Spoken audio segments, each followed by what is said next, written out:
Everybody's up in arms about Tyrone Taylor not being sent home to the plate yesterday, but I think we all need to take a step back, assess the situation, and shift the blame somewhere else. Good evening, morning, or night, whenever you're listening to this. This is the 4th episode now of the Met Shit Pod. I'm your host, Met Shit Posting, and last night's game was brutal. It was brutal. There's no way around that. I'm recording this now. I'm just getting home from work, so my memory on the game might be a little foggy, but I have my trusty notebook in front of me, so we're going to do the best that we got. All right. So, first inning, I want to talk about Vientos for a second. Vientos has had such a rough season, but he's been doing much better at the plate this year. Not this year. These last few games. I think he was batting like 300 something. I don't know if he still has a hit streak. He had a hit streak going the last night. But he is an absolutely defensive liability. Like, he couldn't catch a pop-up by the dugout. It didn't even go into the dugout. It landed, like, right over his head. And, like, that's a third grader could make that play. And even Ron, who, like, not Keith, Ron, was getting on him in the booth saying, like, come on, like, wake up, make that play. Because you got to make that play. I'm sorry. Like, it didn't really have an effect on the game because Minaya was dealing through the first 4 innings until he got shelled in the 5th. But that's just a routine play, and sooner or later that's going to affect the game. You know, I mean, sooner or later errors like that come back to bite you. And luckily last night that it didn't, but it will. It will. Trust me, it will. Second inning, I just want to say about Cleveland. Why is David Fry batting cleanup right now? He's batting 172. I think he just came off an injury, but I just have a question. Like, I didn't even look into it. I just see number 4 hitter batting 172. I'm pretty sure it was their DH last year and their 4 hitter last year, but, like, what are we doing? Like, moving down a little bit. Like, come on. Soto, killing us again. He looks like his April and May self.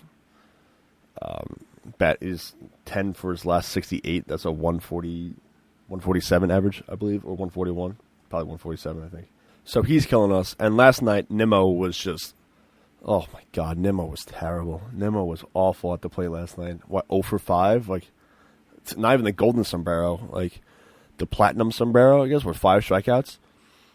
Something ridiculous like that. Oh, he was abysmal. Abysmal. There's no way around that. Nimmo has to be better. Like, as a veteran and leader on this team, like, he's got to be. He can't. He has to get at least a hit in 5 at bats, especially later on in the game. Like, come on, man. And another guy that's been a little bit better, but just so inconsistent now, like Lindor. In the 4th inning, he swings down that strikeout. He swings out that ball above his head. Like, dude, you've been in the league for how long now? Since 2015, I think. Probably 20. I don't know, but you were in the 2016 World Series, man. So, like, why do you swing at that? How do you swing at that? Like, if it's a little bit above the strike zone, then that's understandable. But, dude, it's at your eyeballs, man. Come on. We're talking about captain for this guy. Now he can't hit for shit. I'm sorry. I like Lindor. I think he should be the captain, but no one on this team is deserving of anything right now. Let's get to the starting pitching. Minaya he looked like Cy Young himself out there. I mean, 1 hit through, 4 innings? And then 5th inning comes out, lets up 3 doubles in a row, whatever it was. They're down 2-0, and then he gives up a 3-run bomb to their shortstop. No, their shortstop, Arias, who's batting .236 with a .673 OPS. Like, I don't get it. I just don't understand what's happening with our starting pitching as a whole. I mean, the only guy that we can rely on to go past 5 innings is David Peterson. It's becoming just such a big, big problem. I thought Minaya was going to roll into the 7th inning last night. And out of nowhere, he shits the bed. And that's been the case for Clay Holmes. That's been the case for Kodai Senga. That's been the case for Frankie Ntas. I mean, I don't want to say his name because it might start shaking everybody. It might give you PTSD. But just everybody in the starting rotation, besides David Peterson, has just been underperforming. Like, they really have just been underperforming. And we want to talk about this revamped bullpen. I love the bullpen, and I think Stearns did a great job addressing the bullpen. But when we have guys that can't pitch into the 6th, 7th inning, and the offense is dead right now, the bullpen is just useless. I mean, I don't know what happened with Manaea. He seemed to just be dealing, and then they just jumped on him, I guess. I'm not a super analytical person. I just see what I see, and it's like, I guess you just lost it in the 5th inning, and then after that, he just had to get taken out of the game. But just in general, like, the bullpen is going to be shot, and it's going to be in the place where it was, where they're all overworked, they're all overused because our starters can't go deep into games. And I never really saw that as a problem until this year, and then I'm really like, oh my god, like, these guys are just shot. Like, everyone was getting on Brazaban at one point, everyone was getting on Garrett, but at the same time, they were reaching, like, career-high innings, and it wasn't even the All-Star break yet. And I'm like, these guys are just, like, overused. Like, they're pitching, like, almost every day, every other day, because our starters are just not going past the 5th inning. And it doesn't help that Manaea comes back and he's on a pitch count, and then he can only throw a certain amount of pitches, and then Senga comes back hurt and he's on a pitch count, and then all these guys on pitch counts. I'm like, you need someone to, like, throw the ball longer. And Clay Holmes is in a weird spot because everyone wants to move him back into the bullpen, but you do that, who's gonna pitch, who's gonna start? I mean, you want Paul Blackburn to take his place? I don't think so. I'd rather have Clay Holmes go out there and give you a good 5 innings than just put him in the bullpen. I understand where everyone's coming from because he used to be in the bullpen, but A, they signed him to be a starter. B, he's probably right now behind Peterson, probably our, I want to say 3rd best, because like when I was doing good until, but like he's probably our 2nd or 3rd best starter. I mean, Senga's been shitting the bed recently. Like, I'd rather him go out there and give us 5 solid innings than Paul Blackburn having the game be over in the 1st inning. But honestly, what it just comes down to is performance. Everyone was talking about we should have got a starter, we should have got this, we should have got that. The main concern was the bullpen, and Stearns addressed that. I would say I wish he got a starter. I know the market for starters was crazy. I wish they traded for Severino. I would have liked if they ate some of his contract, because I think he would perform much better playing in a major league ballpark, a pitcher-friendly ballpark like Citi Field is. I mean, we saw last night how many home runs, or I mean, how many balls that were hit we thought were gone for a second that went to the warning track. I mean, Terrence hit one, Soto hit one to the warning track, a few of the Guardians players that went to the warning track that barely got out. I mean, the shortstop hit a fucking bomb, but ridiculous. But it just comes down to performance. This offense shouldn't have needed a bat. I mean, Lindor is a multiple-time All-Star, probably going to go to the Hall of Fame. Soto's a future Hall of Famer. Pete's going to retire with 407 home runs. I mean, Nimmo's the veteran on this team who should be hitting, always a leadoff get-on-base guy who's just not getting on base. So, like, you expect these 4 guys to carry the lineup, and they're not. I mean, we expected Vientos to do better, and he's been stepping it up. I can't lie. He's been doing much better. He's batting, like I said before, somewhere around 300, had a hitting streak. Alvarez, since he came back, let me pull up Alvarez's stats since he came back. I just put it on my story. Francisco Alvarez, since being recalled to the majors, in 10 games, has a .313 batting average, a home run, 4 RBIs, and a .984 OPS. So now you got Vientos and Alvarez kind of coming back. You have the black hole of Beatty and Mauricio, who have slowed down entirely. Beatty hasn't been hitting. I mean, he had the single in the innings last night. I don't even want to say his name right now because of what he did. And then Mauricio, I mean, he's been all right, but he's been slowing down tremendously. So, like, Alvarez and Vientos have stepped it up. Where's everybody else? Where is everybody else? We've been hounding for Vientos all season to step it up and to hit like he did last year. And he's starting to do that. We sent Alvarez down expecting him to come back and do good, and he's blowing all our expectations out of the water right now. He's looked 10 times better. And then Soto goes up there and shits the bed. Lindor isn't looking good. Nimmo, 0 for 5. And Pete, while I had a great game last night, I don't want to shit on Pete too much because he went 4 for 4, had a 3-run bomb, a bunch of singles, but he also did not come through when we needed him most. So let's go to that whole debacle. Mike Sarbaugh, I think the third base coach's name, I'm pretty sure, Mike Sarbaugh, did not send home Tyrone Taylor on a double by Francisco Lindor. So in real time, I'm watching that. I'm watching that with my buddies. And I'm thinking Tyrone Taylor's on there. He's got to go home. He's got to score because it's a double. But watching it back, the right fielder for the Guardians, Nolan Jones is his name. He has the hardest throw rate of any right fielder, I think, of outfield in the game. I just heard that on a different podcast. He averaged like 99 miles per hour on his throws from the outfield. Mike Sarbaugh is the third base coach. He knows that. And he has to make that split-second decision of, okay, am I going to send him or am I going to hold him? Right? So him knowing that this guy is one of the best arms in the league, and he made a great throw. He cut the ball off. It didn't get into the corner, which I think if it did get into the corner, then Tyrone Taylor would have 100% scored. But Nolan Jones cut it off, and he got the ball into Carlos Santana.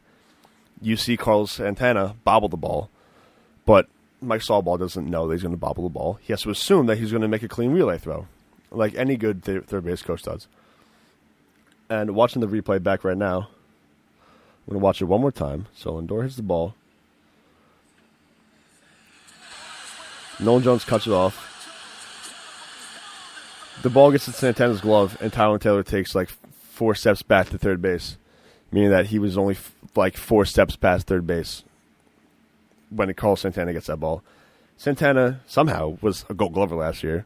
I don't know how, but I'm assuming he makes a good throw to home plate, and Tyrone Taylor maybe beats it out on a bang-bang play. I know everyone is kind of getting on third base coach, and you know what? Maybe he does be aggressive and does send him, but you have to look at who's batting behind him, right? Lindor gets the double, so now you have second and third with 1 out. They walk Juan Soto. So now Pete Alonso comes up with bases loaded and 1 out. That's, I want to say, 99% of the times you win that game. Because I'll count on Pete Alonso to hit a fly ball. I count on Pete Alonso to hit a fly ball into the outfield. Maybe not, it doesn't have to be deep. It could be middle. It could be shallow as long as it's not a pop-up. I mean, Tyrone Taylor is fast enough to score on a shallow fly ball. At that point, I'd send him because Lindor would just move up to third. Well, if he doesn't get out. But if there's no outs. But you guys get what I'm saying.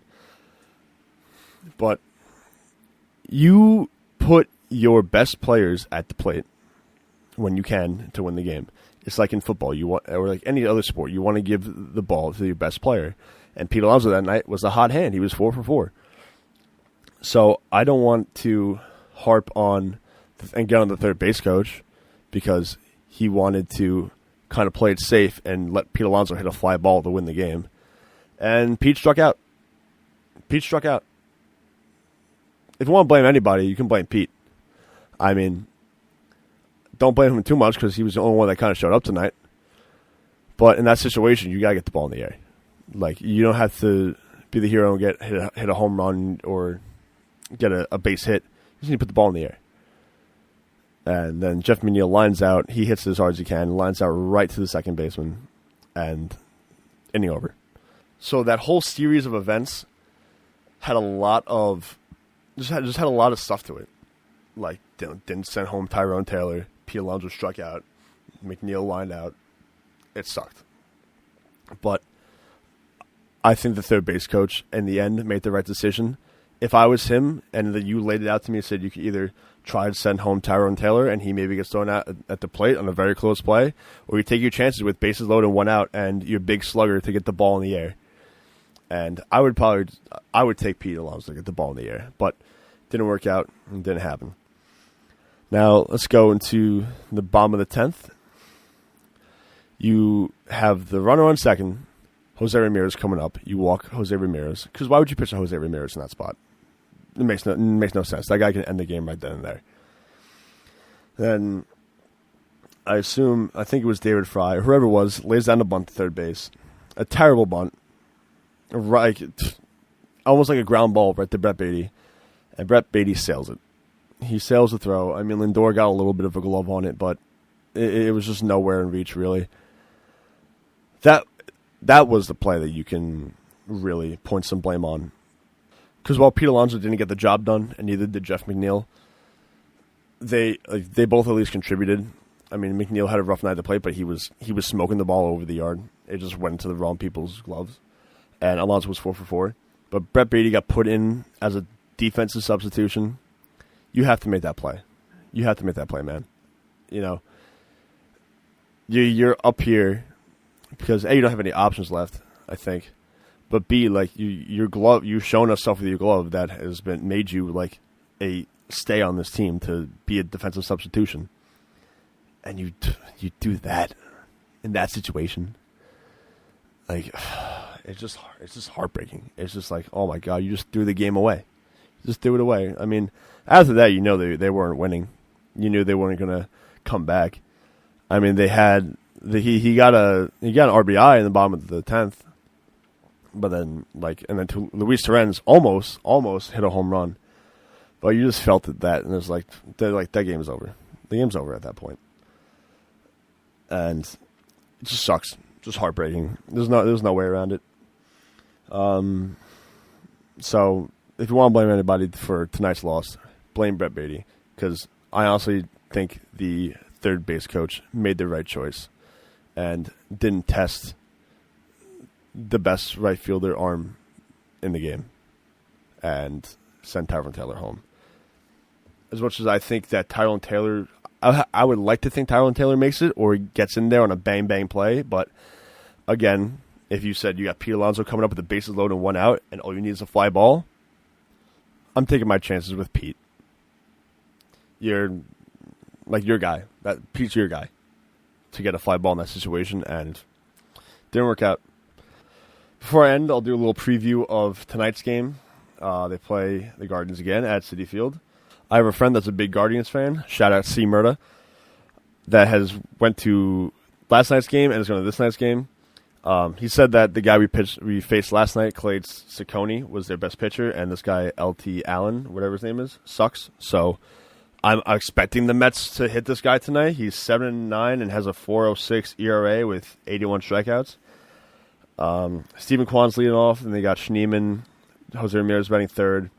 Oh, they took my advice. They're not batting David Fry at cleanup anymore. They're batting Manzardo.